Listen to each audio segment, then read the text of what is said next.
Bien. Bien, de la clase de sensores había quedado un pequeño temita que son los transmisores, que lo vamos a terminar de dar ahora, al principio de esta clase, y vamos a continuar dentro del bloque que son los captadores con detectores, para terminar ya en estas dos clases con todo el bloque. Si vemos, siempre les repito, si vemos el lazo cerrado de control, vamos a terminar con el bloque de captadores, o sea, con el que hace el feedback del lazo, o sea, el que termina de cerrar el lazo. ¿Se acuerda que tenemos un controlador que está compuesto por un regulador y un comparador, actuadores, el proceso, los captadores, y ahí cerramos el lazo? Vamos a terminar de ver el bloque de captadores para luego pasar al otro bloque, que son otras dos clases, que son los actuadores. Bien, se me acaba de tildar la otra máquina, pero seguimos con esta.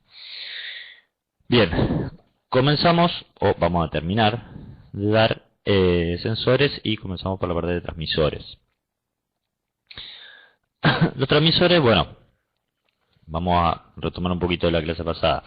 En la clase pasada vimos sensores, vimos las características para tener en cuenta la selección de dos sensores, características estáticas fundamentalmente, y vimos una gama de sensores, los más utilizados en la industria, en función de las 4 variables básicas a medir o a censar dentro de un ambiente industrial. ¿Qué eran?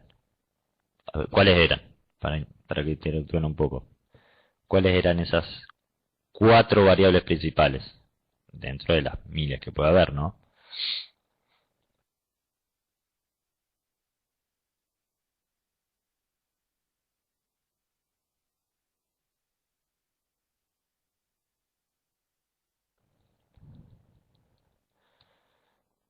Entonces entramos un poco en tema.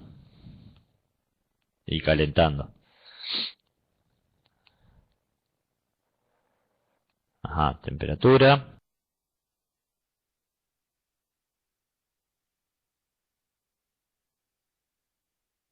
Presión. Caudal. Y nivel, exactamente. Bien. Ahora bien, vimos que, y nos adelantamos un poquito, creo que en el sensor de presión, que el sensor de presión, sí o sí, el sensor, el elemento primario del sensor, sí o sí tenía que estar adosado a un transmisor, por lo menos las cargas tensiométricas. ¿Por qué? Porque la señal era totalmente lineal y se tenía que traducir en un valor normalizado. Bien, teniendo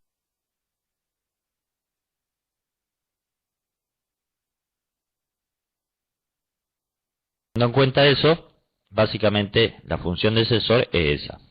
La función del sensor es tomar una señal desconocida que no nos sirva, puede ser eléctrica o neumática, o puede ser de una unidad eléctrica, pero no activa, sino que es la medición de resistencia, por ejemplo, como vimos en el caso de la PT100. Puede ser activa, como en el caso de la medición de milivoltios cuando vemos la termocupla. Puede ser también la modificación de la resistencia con las válvulas tensiométricas en la medición de presión. En la parte de nivel también, los milivoltios de un caudalímetro electromagnético. La capacidad, cuando vimos los sensores de presión que se utilizaban en el nivel, que vimos que también en función de la modulación de un diafragma, que era una de las placas planas de un capacitor, se modificaba la capacidad, y en función de la capacidad teníamos el nivel. También lo vimos en los sensores de nivel por efecto capacitivo, una varilla que se introduce en un tanque, que en función de la varilla y del tanque metálico, ahí se producían las dos placas de un capacitor, y lo que se modificaba era el dieléctrico, que en definitiva terminaba siendo el nivel dentro del tanque. modificarse el nivel dentro del tanque, se modifica el dieléctrico, se modifica la capacidad, entonces en función de el cambio de capacidad iba a ser el nivel, o sea, se iba a traducir en el nivel que tenemos en el tanque.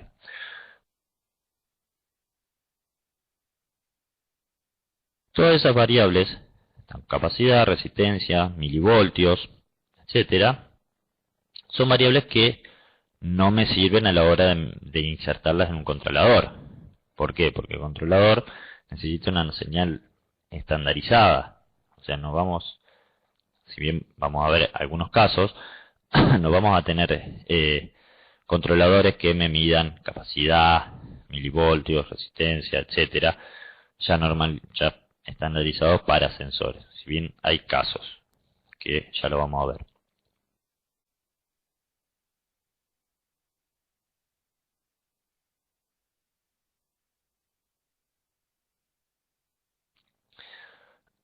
Bien.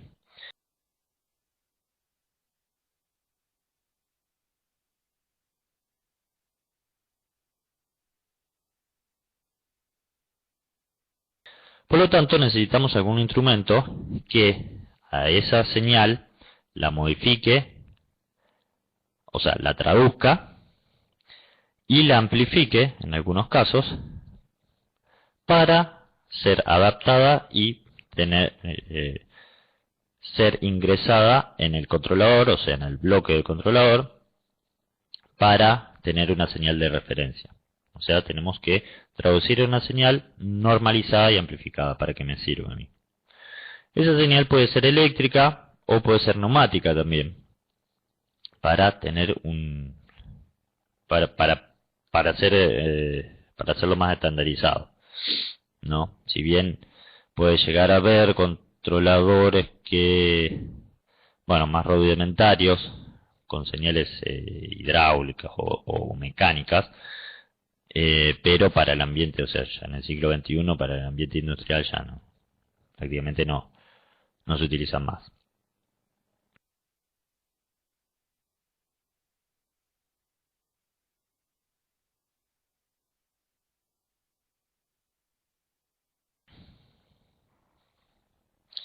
Bien,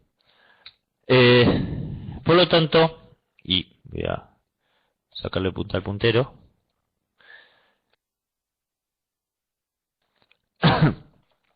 básicamente lo que hace un sensor, un transmisor, es transmitir, adaptar y amplificar la señal desde el sensor. Por lo tanto, tenemos en la entrada del transmisor, y siguiendo con el caso de la temperatura, con la medición de temperatura, tenemos una entrada de señal de temperatura, por ejemplo, que puede ser una traducción de una capacidad, resistencia, milivoltios, etcétera, donde esa entrada se va a ver reflejada en la temperatura. El transmisor lo que hace es tomar esa entrada analógica, convertirla en una señal discretizada, una señal por bits, y volverla a convertir en una señal analógica de salida del transmisor normalizada. En este caso son miliamperes.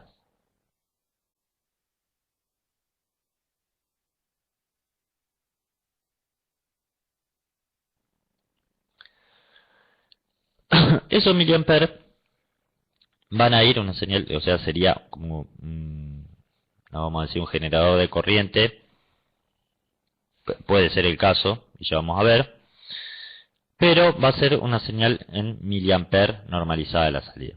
Y ahora vamos a ver el caso de cómo se conectan estos transmisores, que es lo más jugoso entre todo.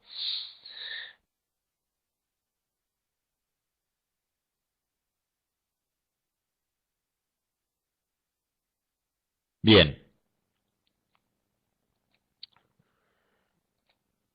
Vamos. Bien. Señales normalizadas. Señales normalizadas que están vigentes, o sea que van a ver en el ambiente industrial, son eléctricas o neumáticas. Dentro de las eléctricas pueden ser de corriente o tensión.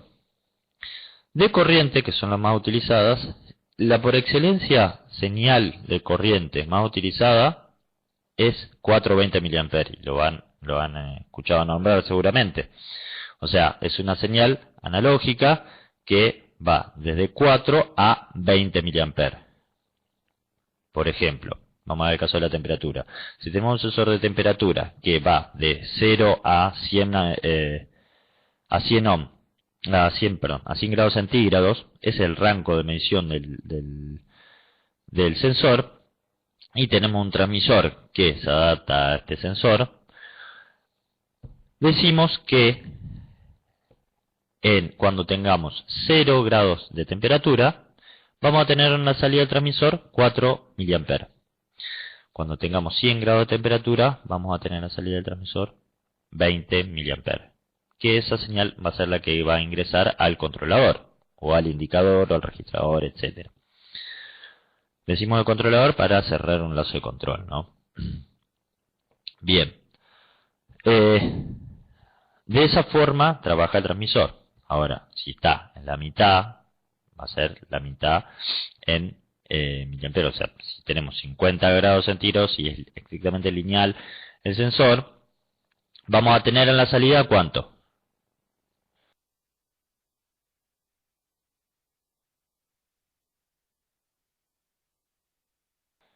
Y les pregunto, ¿cuánto vamos a tener en la salida del transmisor?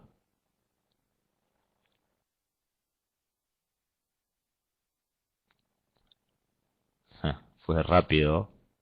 Yo lo quería hacer caer, pero...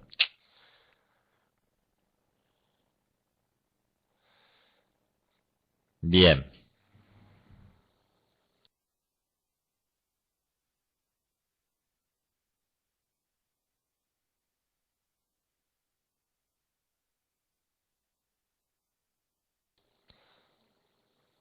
$12 mA. Perfecto. ¿Me están escuchando, no? ¿Me escuchan bien? Bien. Perfecto, porque se acaba de cortar la luz en toda la facultad, pero tenemos un buen equipo UPS, así que no se cortó la transmisión, ni la computadora, nada.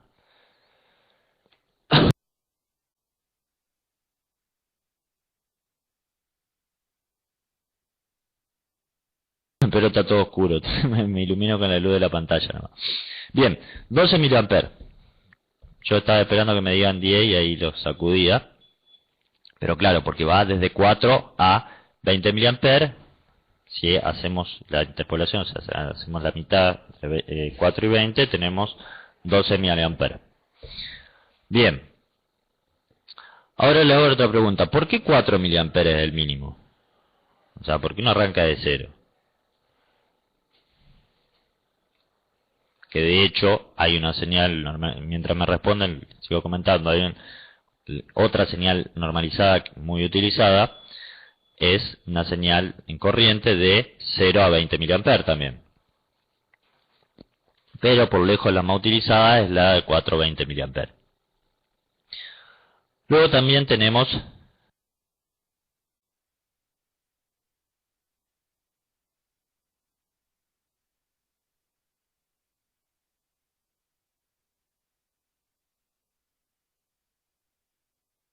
de 0 a 20 mA también.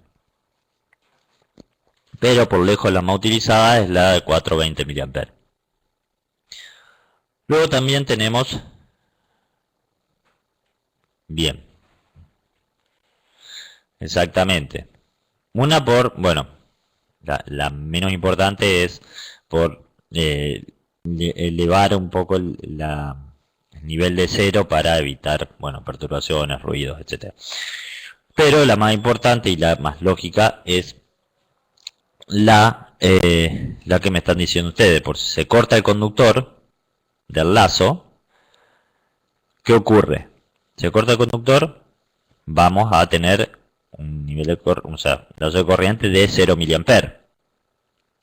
Por lo tanto, ese nivel de 0 mA va a ser un nivel de falla para el controlador. ¿Por qué? Porque no admite un valor analógico menor a 4 mA. De hecho, está entre 3.6, 3.7, 3.8 mA.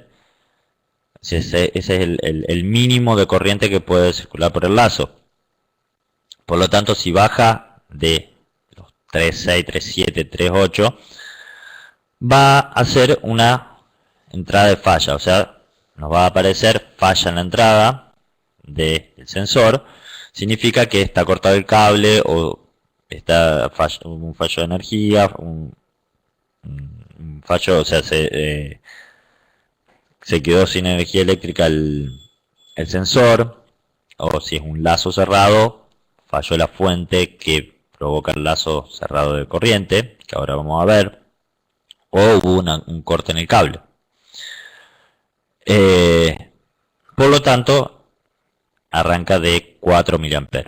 Entonces sería 0 mA, que existe, es en el normalizado de corriente de 0,20 mA, que si tenemos un corte del cable, por ejemplo, no sabemos si está en falla, o sea, si estamos midiendo 0, por ejemplo, si seguimos con el caso de la temperatura, si estamos midiendo 0 grados centígrados, o si se cortó el cable, ¿no? Y siempre estamos midiendo 0 grados centígrados en ese caso.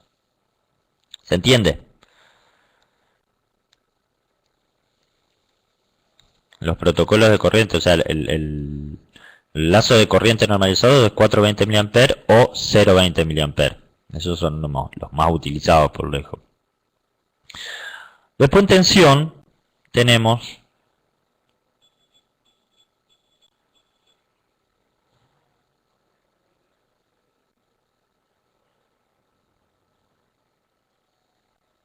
bueno, eso es otra cosa, eso es un traductor IP para válvulas de control. Eso lo vamos a ver más adelante. O sea, lo que me está diciendo Luis es un traductor IP, es un traductor que traduce corriente en presión, que pasa un valor de 420 mA a un valor normalizado de presión.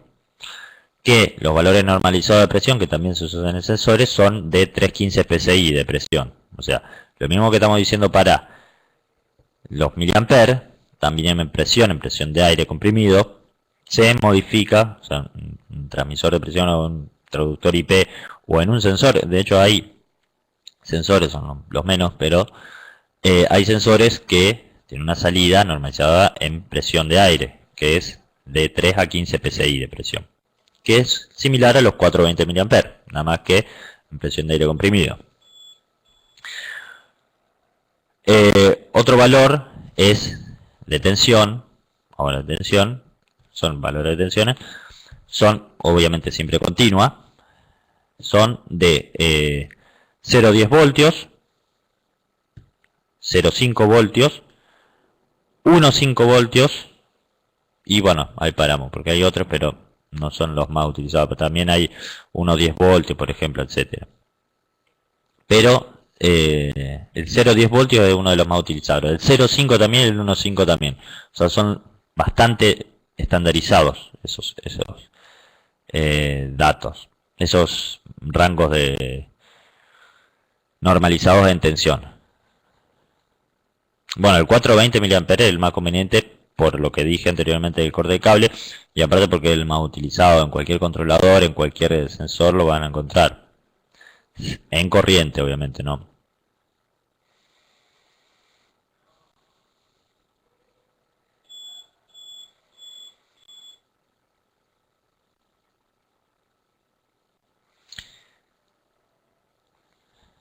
Ah, para hacer el comentario del 420 mA. Bueno, yo no sé, en los traductores IP, la verdad que no me acuerdo haber visto uno 0,20 mA, pero puede ser que haya, no sé por qué no se puede, porque también es un valor normalizado de corriente, tanto en el lazo de entrada, o sea, el lazo de los sensores, como el lazo de los actuadores. Bien, las tensiones de trabajo son, o sea, tensiones normalizadas, son 0,10 voltios, 0,5 voltios, obviamente que son dos conductores, ahora vamos a ver, son dos conductores, siempre son dos conductores que son activos, y entre la diferencia entre esos dos conductores va a haber una diferencia de tensión de 0,5 volt, 0,10 volt o 1,5 volt. Ahora, por ejemplo, que me ha tocado el caso, que tengo, por ejemplo, una entrada de un... era un indicador, pero pongámosle un controlador, que era normalizada, era un controlador, sí, que era normalizada en unos 5 voltios, ¿no? Y tenía un sensor de un transmisor en 420 mA. Bien, y les hago la siguiente pregunta y piensen. Yo ya lo resolví. ¿Cuál es? Primero, la primera pregunta. ¿Se puede tomar la variable, la entrada, en ese caso, de tomar la variable de, vamos a poner de temperatura que me viene el sensor, que tiene una entrada normalizada, una salida normalizada del transmisor de 420 mA en mi controlador, que la entrada normalizada es de 1 a 5 voltios? Si es sí, ¿cómo lo harían?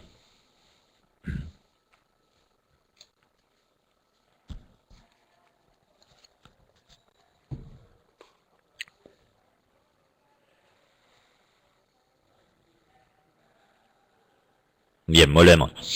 Yo tengo un transmisor, un sensor con un transmisor, que el transmisor me da una señal normalizada de corriente de 420 mA. Capaz esta pregunta tendría que haber dado al final de la clase de transmisores. Y la entrada del controlador, tenemos una entrada normalizada, o sea, el controlador acepta una entrada normalizada de 1 a 5 voltios. ¿Puedo conectar ese sensor a mi entrada? Si es sí, ¿cómo? ¿Cómo podríamos hacerlo? Porque, o sea, a simple vista, una salida del transmisor en miliamperes y la otra una entrada en milivoltios. Bien.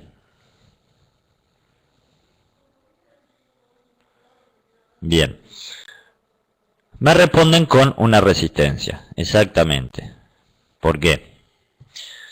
Porque tengo, si se fijan, sin hacer grandes cálculos, tengo una proporción entre el valor mínimo, o sea, el rango entre el mínimo y el máximo. Tenemos una proporción entre las dos señales. O sea, tenemos una 1,5 voltios y otra 420 mA. Si nosotros lo multiplicamos por 4, tenemos 1 por 4, 4, que es el mínimo del miliampere, y 4 por 5, 20, que es equivalente a los 20 mA.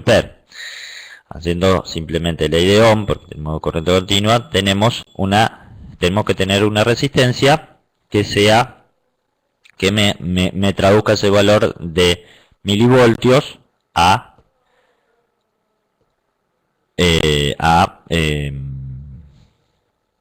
voltios, miliampere a voltios. Bien, Nicolás me dice con una resistencia de 250 ohm. Perfecto, esa es la respuesta. Creo que una resistencia de 250 ohms, que es lo que hace, o sea, la ley de Ohm es I es igual a U sobre R. Por lo tanto, queremos traducir el valor de corriente a tensión, por lo tanto, tenemos el valor de 420 mA, hacemos I por R.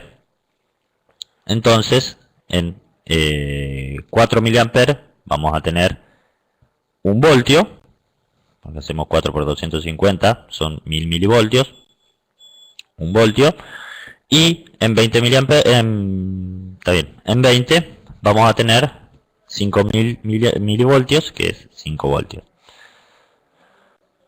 Obviamente que la resistencia nos va a hacer, o sea, vamos a poner en serie con el lazo la resistencia y vamos a medir la caída de tensión que produce en la resistencia de esos milivoltios. ¿Entiende, no? La fuente va a ser de corriente, en definitiva. va a modular la corriente que pasa por la resistencia. Esa resistencia va a producir una caída de tensión. La idea es medir esa caída de tensión a la resistencia, que va a estar dentro del rango de 1 a 5 voltios, que va a ser la traducción del rango de 420 mA. ¿Se entendió? Eso es un ejemplo muy anecdótico que les puede ocurrir. A mí me ocurrió una vez, por eso se lo estoy contando, que cómo pueden solucionar el caso que tengan estas diferencias. Después hay 1000 anécdotas más, ¿no? Después, si tengo tiempo, se los comento.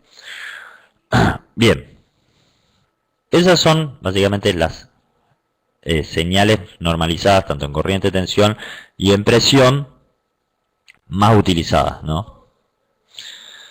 Bien, ahora, las ventajas que trae aparejado tener un transmisor y lógicamente cercano al sensor, estar conectado lo más cerca del sensor, es esta que vamos a decir a continuación. Por ejemplo, tenemos un inconveniente: lazos de tierra. El lazo de tierra es bastante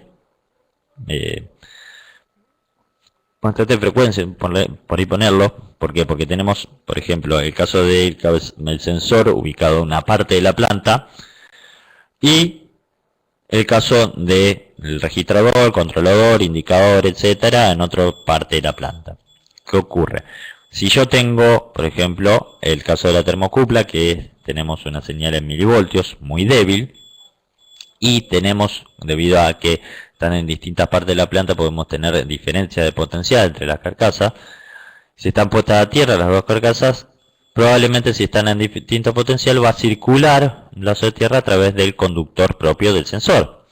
Ese conductor, por más que sea muy pequeña la corriente que circula, puede verse afectada la medición en los milivoltios, porque es muy bajo el nivel de, o sea, el rango de medición, muy débil la señal.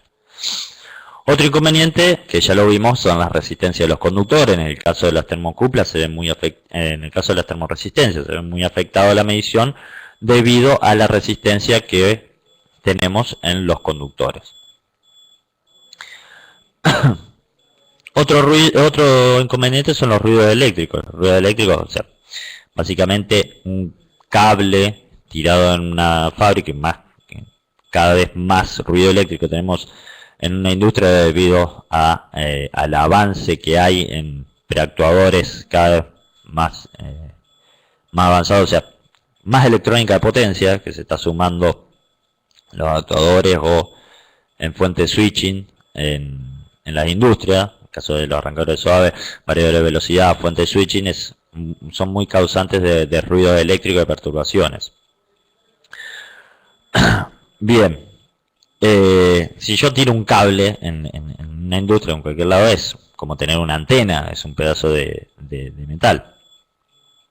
Por lo tanto, se ve afectado por los ruidos eléctricos. Por lo tanto, si yo tengo un cable de señal eléctrica muy débil, como en el caso de los milivoltios, de la señal de las termocuplas, se pueden ver muy afectados por ruidos eléctricos dentro del ambiente industrial.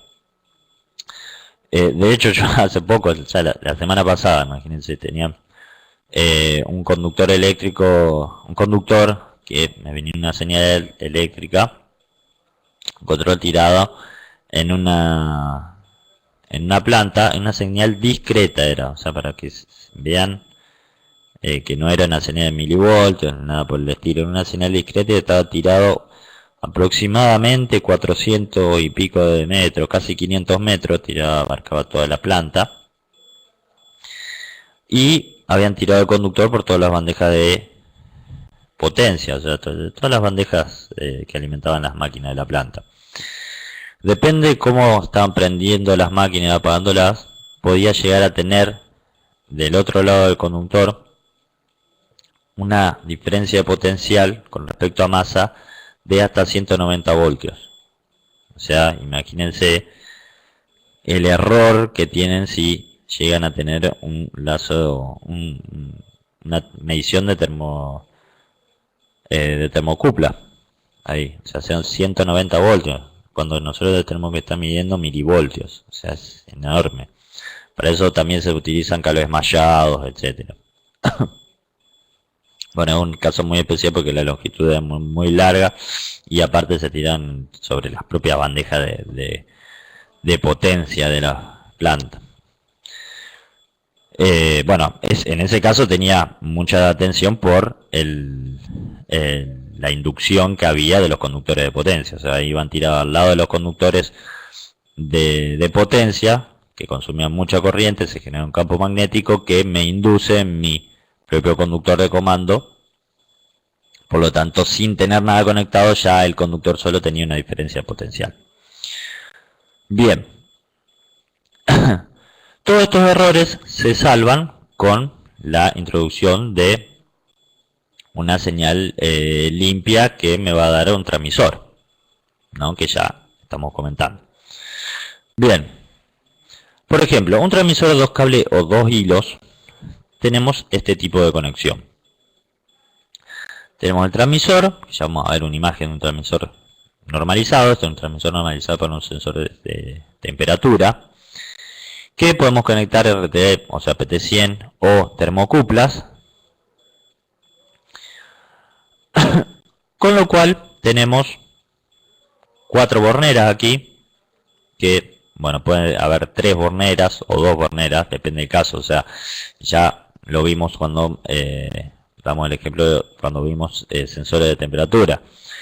Si tenemos RTD, o sea, termoresistencia, habíamos dicho que podían ser de 2, de 3 o 4 hilos, ¿no? Depende de la corrección que hacemos por la resistencia de los conductores.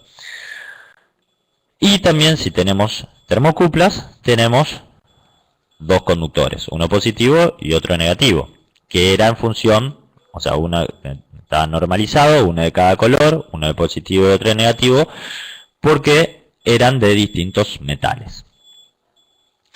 Bien, dijimos que no podemos empalmarlo con otro conductor cualquiera, un metal diferente, porque había una unión de los metales que me generaba otra juntura, que me provocaba otro potencial más, depende de la temperatura, y se conectan en el transmisor. Al ser un transmisor de temperatura, que me va a sacar una señal normalizada, estos transmisores ya tienen o sea, ya vienen para el rango de medición de los sensores, y ya tienen la compensación, si es el caso de la termocupla, ya tienen la compensación por la temperatura ambiente, como vimos ya en el caso que vimos termocupla. Bien, tienen una compensación por temperatura ambiente, y solamente tenemos una bornera, dos bornes de salida, que va a ser en este caso una señal de 4 a 20 mA, que va a ser la señal normalizada. Pero ¿qué ocurre? Esto es un sensor de 2 hilos o un transmisor pasivo. ¿Qué significa? Que necesito una fuente de alimentación externa, o sea, una fuente de alimentación para generar los 420 mA que yo necesito. Y fíjense, tenemos positivo y negativo, ¿no?, de la fuente de alimentación, y vamos a tener que hacer un lazo cerrado que va a circular los 420 mA. Ese lazo cerrado va a interferir la fuente de alimentación, que en este caso es 24 volt, el transmisor, conectado obviamente el sensor, y el elemento que quiero que reciba la señal, que puede ser un transmisor, un controlador, un indicador, un registrador, etcétera. Lo que fuera que reciba una señal normalizada, que va a ser proporcional a la temperatura en definitiva. Bien. La conexión es de este tipo. El positivo se conecta con el positivo del transmisor, el negativo se conecta, y esto no es estrictamente, puede dar el caso que el negativo del transmisor se conecta al positivo del controlador. Fíjense bien las conexiones cuando vean la conexión de un sensor y ven la conexión en el controlador, el indicador, puede dar el caso que el negativo se conecta al positivo aquí y se cierra a través del negativo de la fuente para tener una referencia. Por lo tanto, aquí va a estar circulando siempre la corriente, o sea, siempre tienen que generar un lazo cerrado, o sea, siempre en serie, lazo cerrado de corriente.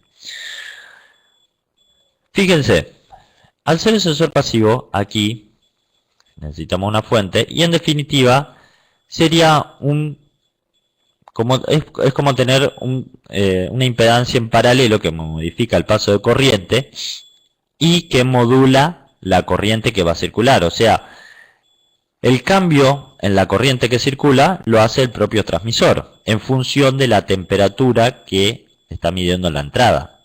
O sea, estamos traduciendo un valor en ohmios o en milivoltios en el paso de la corriente que circula por aquí, que es en miliamperes.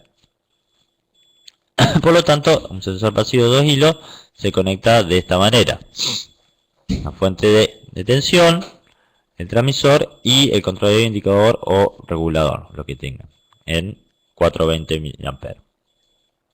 Y quedamos con el circuito cerrado en 420 mA. Puede ocurrir que tengan un transmisor de 4 hilos, ¿no? El 4 hilos o también un transmisor o un sensor transmisor activo. Significa que el propio transmisor me genera estos 420 mA. ¿Qué significa? Que vamos a tener aquí, en vez de 2 bornes, 4 bornes. ¿Qué sería? Por 2 bornes estoy alimentando el transmisor, o sea, recibe alimentación externa de otro lado. O sea, no está más cerrando el circuito aquí. O sea, se alimenta por 2 bornes, independiente que esa alimentación inclusive puede ser en otra tensión, por ejemplo en 220 voltios, que alimenta el transmisor, y por otros 2 bornes va a generar el 420 mA, pero ya el propio transmisor me está generando esos 420 mA, o sea, va a ser dos conductores que se conectan directamente a la entrada del controlador o del indicador, o del registrador o lo que tengamos. Por lo tanto, el lazo se va a cerrar solamente entre los dos equipos, o sea, entre el controlador y el transmisor. Esos son transmisores de 4 hilos, 4 cables o transmisores activos.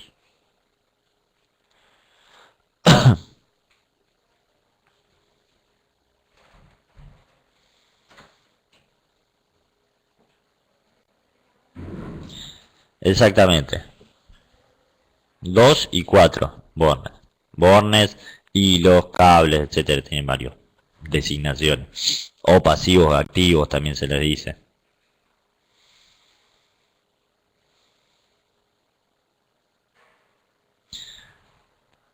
No, ahí sí, el negativo con el negativo y el positivo con el positivo, en el controlador. En el caso de este, pueden encontrar que pueden hacer el lazo, el negativo que sale acá al positivo y el positivo al negativo. Eso puede variar, depende del controlador. En el otro caso no, el negativo en el negativo, positivo en el positivo. Y va a circular siempre en un sentido la corriente, ¿no? Corriente continua.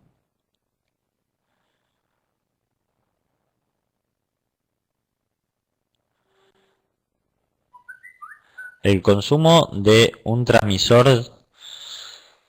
es muy bajo, o sea, sí, o sea, básicamente es muy bajo. Depende también del transmisor, ¿no? Generalmente es bastante despreciable. Eso pueden verlo en el datasheet de un transmisor o de un sensor, porque depende lo que tenga. Por ejemplo, a ver, si tienen un sensor, un caudalímetro, que por ahí son los que más consumen, por ejemplo un caudalímetro, bueno, no, un caudalímetro iba a nombrar un caudalímetro electromagnético que consume bastante, pero siempre están alimentados por otro lado, o sea, pueden ser 220 por ejemplo, y están alimentados por otro lado. Eh, pero depende del sensor. Generalmente algunos sensores tienen adosado el transmisor, ¿no? No todos los sensores no tienen transmisor. Eh, Hay muchos sensores tienen ya adosado su transmisor, o sea, nos dan una señal de 420 mA. Pueden ser activos o pasivos. Bien. Ahora, si el sensor es pasivo y tiene una señal de 420 mA, no necesitan alimentación por otro lado y toman alimentación ¿de dónde? De esta fuente que estamos poniendo aquí. Ahora bien, depende del sensor, de las características del sensor, va a consumir más o menos corriente. Y eso depende de cada sensor. Por ejemplo, un sensor de presión eh, o de nivel de nivel, pero que mide la presión, o sea que mide la columna, el peso de la columna de líquido de agua, de líquido, va a tener un consumo diferente a un sensor de ultrasónico, por ejemplo. Generalmente también los sensores ultrasónicos tienen una alimentación externa, o sea, una alimentación aparte de esta fuente que tenemos aquí, que de hecho ya tiene, o sea, pasa a ser como un sensor activo. Debido a tener una alimentación externa, o sea, fue el C24 o el 220, ya el lazo se genera entre el controlador y el transmisor directamente. Obviamente hay sensores más avanzados que, de hecho ya lo comenté en una clase, ahora no me acuerdo qué clase, tenemos sensores que yo, los Hone o otros tipos de sensores, sí, hay alembrar, hay los Underhauser, Fluke, etcétera, sea de nivel, presión o caudal, tienen cabezal que generalmente tienen display y tienen un transmisor ya en el propio cabezal. También tienen la posibilidad que conectándome con un configurador que se les llama a estos dos bornes, que son 420 mA, tienen un protocolo embebido dentro del 420 mA, que es un protocolo HART, que ya vamos a ver lo que es un protocolo cuando vemos comunicaciones. Pero, en definitiva, lo que quiero mostrar es que se conectan a estos dos bornes y yo puedo configurarlo mediante un aparatito con un configurador, puedo configurar el transmisor.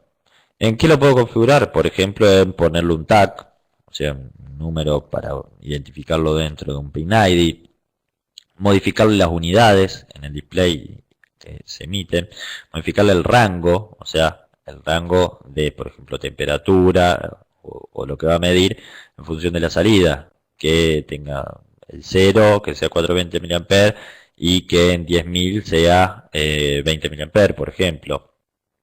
Cambiarle las unidades, o sea, si estamos midiendo presión, que sea en pascal, en hectopascal, en PSI, en kilogramos sobre centímetro cuadrado, etcétera. Y distintas configuraciones, o sea, ya son sensores con cabezales más avanzados, que vienen ya con sus configuradores, etcétera. O bien pueden tener estos transmisores que, por ejemplo, lo que estamos viendo recién, que ya están normalizados para una entrada, por ejemplo, este es para para termocupla, y fíjense que tienen el positivo y el negativo con la juntura ahí dibujada. Y este es para PT100 de 3 hilos, fíjense que ahí ya tienen la resistencia y se conectan los tres conductores de la resistencia. O sea, estas son distintas marcas que tienen display también para mostrar los valores. Y aquí estos dos y estos dos son las salidas de 420 mA. También podría ser en 0,10 volt, depende si es salida en tensión normalizada. Bien, fíjense esta conexión también, que con una sola fuente, obviamente siempre tienen una sola, generalmente, tenemos la conexión de tres transmisores distintos,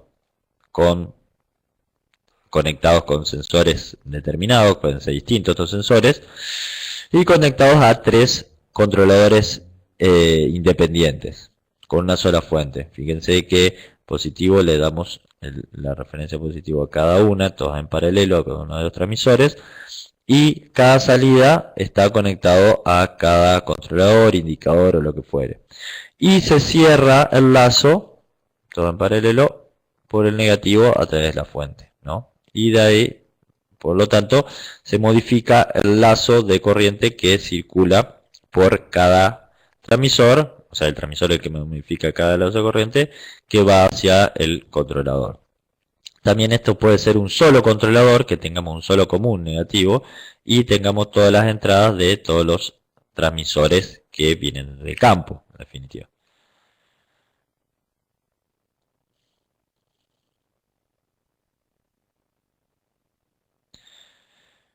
Bien, sí, bueno, los sensores de presión en el caso de ser, de estar utilizado como sensor de nivel, ¿no? Como vimos en la clase anterior, medimos la altura de la columna de líquido midiendo la presión en la base del tanque. Bien, aquí tenemos un sensor transmisor con el transmisor, con el cabezal ubicado acá en la parte superior. Estos son otros tipos, esto es un termopozo con el cabezal, con un transmisor en el cabezal, ¿no? Aquí tienen un cabezal que seguramente hay un transmisor aquí, que ya sacamos los dos cables con la señal normalizada en 420 mA. Y bueno, y acá tenemos también sensores con el termopozo, con sus cabezales con transmisor y display también pueden tener en los cabezales. Bien, si el líquido no es agua, lo puedes configurar. ¿Por qué? Porque lo que va a cambiar es ρ o peso específico. Y se modifica el valor, se modifica el rango y se modifica el... O sea, se modifica en definitiva va a modificar la entrada de controlador. ¿No? Para eso se calibran.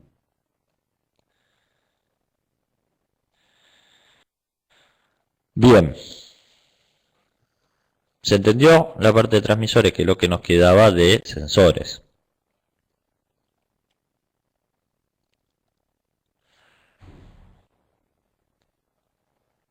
Bien. Ahora vamos a comenzar ya bien con la clase de hoy, que son detectores industriales. Bien. Los detectores. Y voy a repetir una clasificación y descripción de la diferencia entre detector y sensor continuo, para que quede bien claro. Yo ya lo repetí, ya lo dije, pero para que quede bien en claro. Y de hecho estamos entendiendo más todavía el trabajo práctico número 1. Detector tiene una serie, me detecta el estado de algo o me detecta presencia, posición, material, color, etcétera. Pero la característica es que tiene una salida discreta. ¿Qué se llama salida discreta? O sea, a que cambia entre dos valores, que puede ser un 0, un 1, un on-off, prendido, apagado, etcétera. O sea, hay dos estados posibles. ¿Está o no está? Ser o no ser. 1 o 0. En cambio, los sensores que estuvimos viendo, de hecho la mayoría, digo la mayoría porque también cuando vimos sensores de nivel, también dimos parte de detectores de nivel, vimos que la salida era continua. Si le ponemos ahora, ya lo aprendimos, le ponemos un transmisor, la salida va a ir de 420 mA, que se traduce en temperatura, que estamos traduciendo, ¿no? Un valor de temperatura de forma continua, un valor de nivel, un valor de presión, un valor de caudal. Ahora bien, vamos a ver detectores, que es otra parte de captadores, que son discretos, o sea, me dan un valor de 0 o 1. vamos a ver que las salidas de los detectores van a cambiar, depende el detector que vamos a utilizar. Bien, los detectores pueden ser de presencia, posición, material, color, marca, movimiento, presión. Pero siempre me van a dar una salida discreta. Y vamos a hacer una primera clase. Bueno, aquí veían una máquina. Por ejemplo, una máquina con un PLC, un controlador que ya vamos a ver. Que controla mediante un actuador, que también lo vamos a ver, una máquina, y que en la entrada tiene un detector que puede estar contando por ejemplo, las piezas o botellas que están ingresando a la máquina, para en función de ese número o en esa detección realizar un trabajo con el actuador que se encuentra dentro de la máquina. El detector estaría ubicado aquí, ¿no? Bien. Vamos a hacer una primera clasificación. Un presostato es, sí, depende de lo que llamás presostato, porque generalmente la palabra presostato no te digo que no existe, porque sí existe, pero por ahí lo usan mal. Un presostato, en definición, sí es un detector. ¿Por qué? Porque cuando pasa un rango determinado de presión, actúa una señal discreta y me da una alarma o me da un switch, o se me encierra un contacto eléctrico y me dice, bueno, superó esta señal este nivel de presión. Cuando baja, bueno, se cierra el switch. Pero también usan presostato, la palabra presostato, para medir, para hacer una medición continua de la presión. O sea, de tener siempre presión. Puede ser de distintos tipos de sensores. Por eso por ahí cuando me dicen presostato, lo interpreto de varias maneras. Pero la definición sí es un detector. Bien, en una primera clasificación tenemos detección por contacto y detección sin contacto dentro de los detectores. Detección con contacto podemos nombrar interruptores de posición o interruptores mecánicos. Control de presión, que es básicamente los presostatos que está diciendo Luis, que no lo vamos a ver en este caso, pero ¿por qué? Porque es un caso muy especial. Es como un sensor con una salida discreta, ¿no?